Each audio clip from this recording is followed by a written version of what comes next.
Il y a plein de tutos en ligne, plein de vidéos, plein de choses pour apprendre à coder, pour commencer à se mettre dedans tout seul.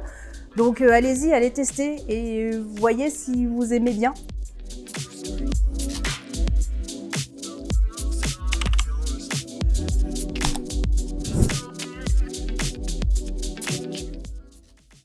Donc avant Ada, je travaillais dans le secteur associatif sur tout ce qui était recherche de partenariat, le financement, le mécénat, tout ça, qui est un métier très commercial, qui est une dimension avec laquelle j'étais pas très à l'aise et je me voyais pas trop continuer à évoluer là-dedans. Donc c'est pour ça que la question de la reconversion professionnelle s'est posée.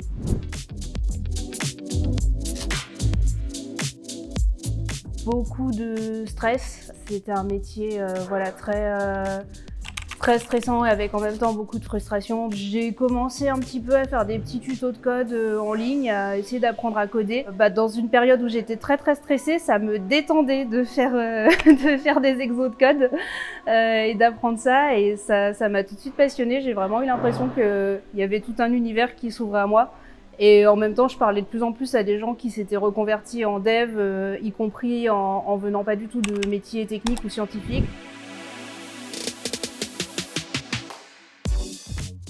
De pas y arriver, comme moi j'avais fait des études de sciences humaines au départ, de m'attaquer à des études techniques où il y a un côté proche des mathématiques, tout ça, je me disais mince, est-ce que je vais avoir le cerveau fait pour ça? Et puis aussi, oui, après la peur de l'insertion professionnelle derrière, de la légitimité au travail, alors que, on est quand même dans un secteur où les gens ont fait des écoles d'ingénieurs et nous on débarque avec une formation courte. Donc forcément c'est un peu inquiétant, mais au final ça se passe bien.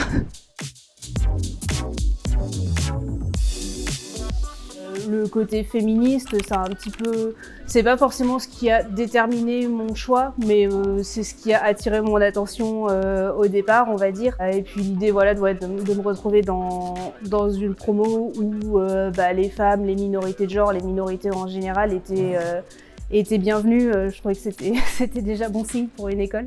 Le fait que ce soit des petites promos à taille humaine, je me disais que ça allait être un environnement où j'allais me sentir mieux que dans des promos de 300 personnes. Et puis la pédagogie, le fait qu'on apprenne en pratiquant, en faisant des projets, le fait qu'il y ait une année d'alternance aussi, c'était important pour moi parce que je me sentais pas de partir sur le monde du travail après 9 mois de bootcamp. Et puis aussi le côté inclusion, les valeurs de bienveillance. Quand on est dans une période de grosse remise en question professionnelle, où on est déjà plein de doutes, où c'est pas forcément dans des périodes faciles que ça se passe, d'arriver dans une école où il n'y a pas de compétition, où on n'a pas de pression, pas de notes, on décide nous-mêmes de comment on gère notre apprentissage et des exigences qu'on se met. Moi, c'était quelque chose qui me convenait bien.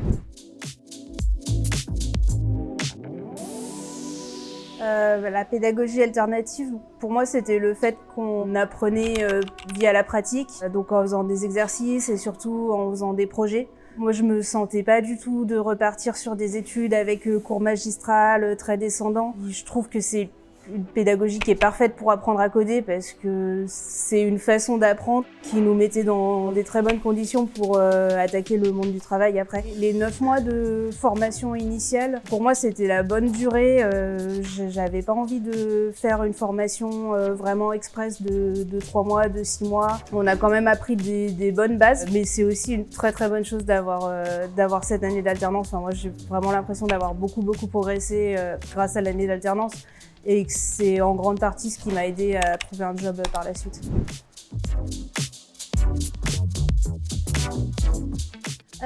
Donc aujourd'hui, je suis développeuse full stack chez Citron, qui est une entreprise qui travaille à améliorer la performance énergétique des bâtiments.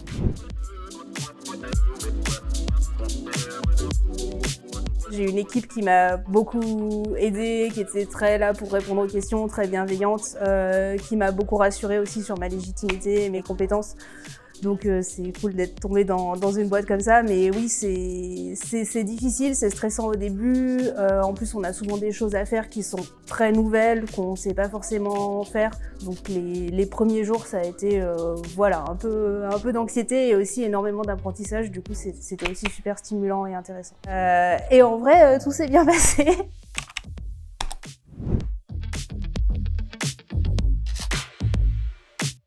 Il y a plein de tutos en ligne, plein de vidéos, plein de choses pour apprendre à coder, enfin pour commencer à se mettre dedans tout seul. Donc allez-y, allez tester et voyez si vous aimez bien. Voilà, bien y réfléchir, comparer les différentes écoles, parler à des gens qui sont du métier. C'est pas une décision qui se prend à la légère, mais si vraiment vous avez envie et que vous en avez la possibilité, allez-y, c'est un métier super intéressant.